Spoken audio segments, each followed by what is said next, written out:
پریشان؟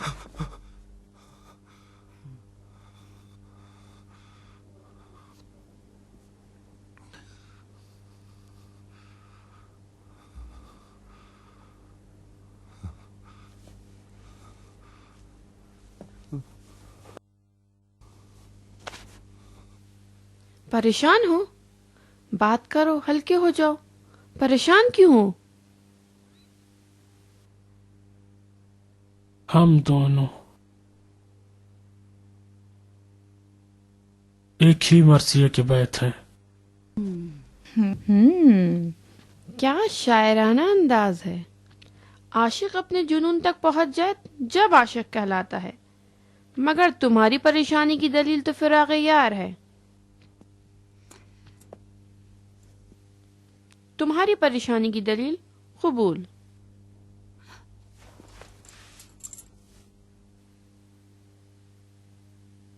لیکن ڈر کیوں رہے ہو؟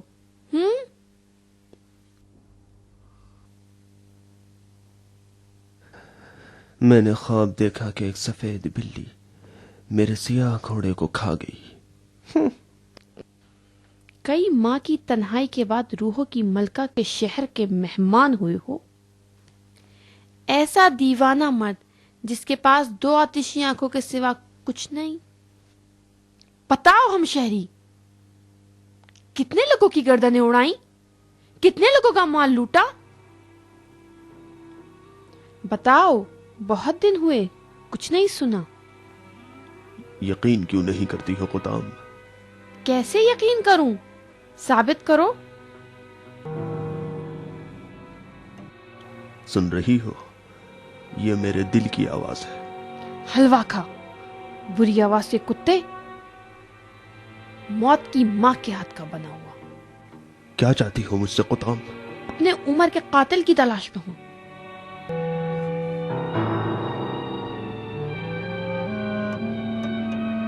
نمک حرام، نامرد، بی غیرت.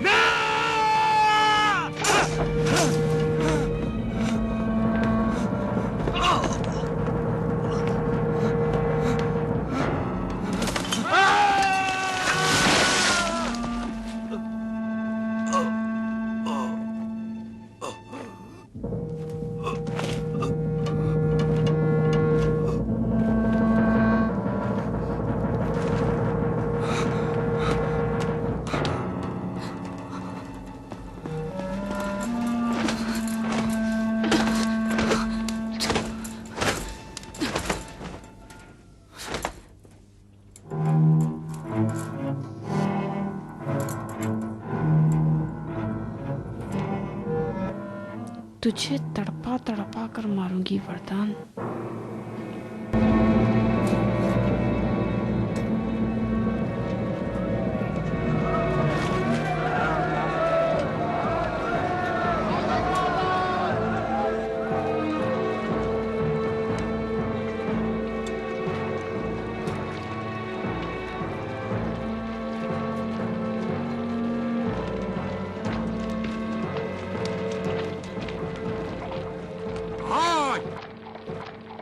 مقتولین کو سپرد خاک کیا جائے. سپاہ علی شام روانہ ہو رہی ہے. شام؟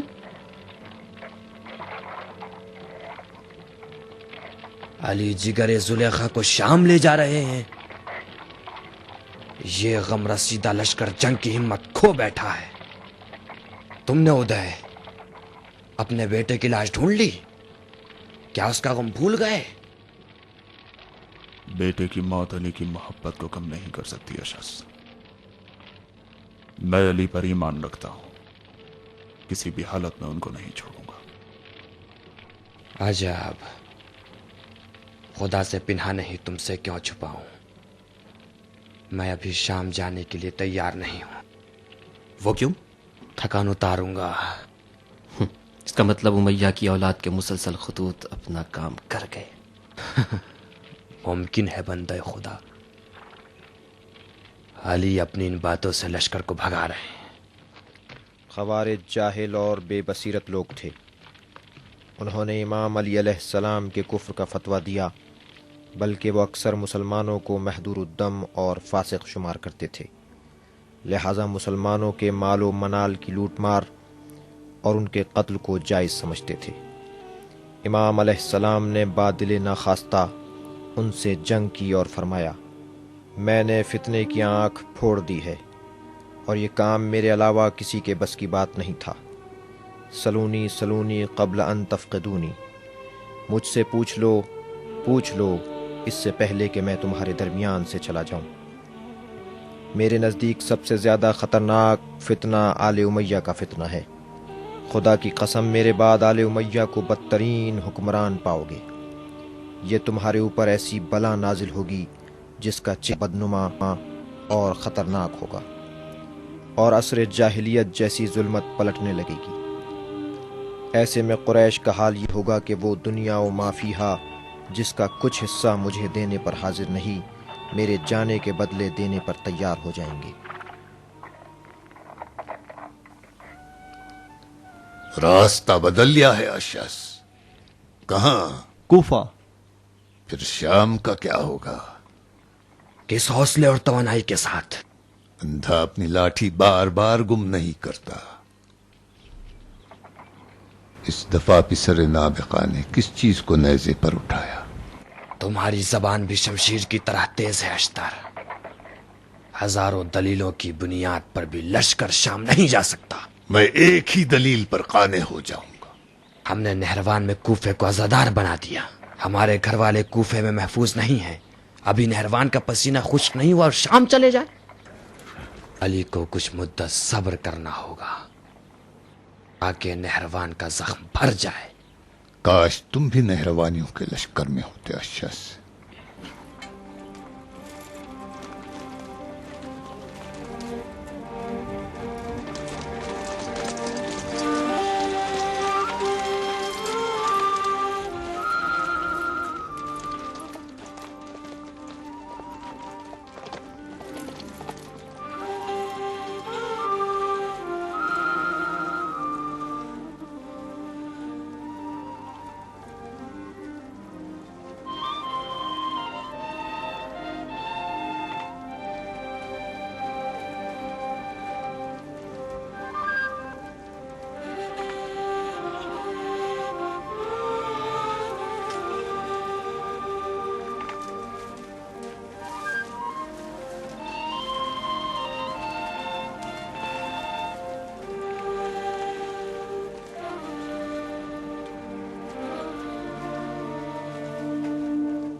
خوارج پر فتح و ظفر کے بعد امام نے فرمایا، اے لوگو، میں نے فتنے کی آنکھوں کو پھوڑ ڈالا ہے اور میرے علاوہ کوئی اور اس کام کو نہیں کر سکتا تھا۔ سلونی سلونی قبل ان تفقدونی، مجھ سے پوچھو اس سے پہلے کہ میں تمہارے درمیان سے چلا جاؤں۔ جان لو کہ میرے نزدیک سب سے زیادہ خطرناک فتنہ آل امیہ ہے۔ خدا کی قسم میرے بعد آل امیہ کو اپنے اوپر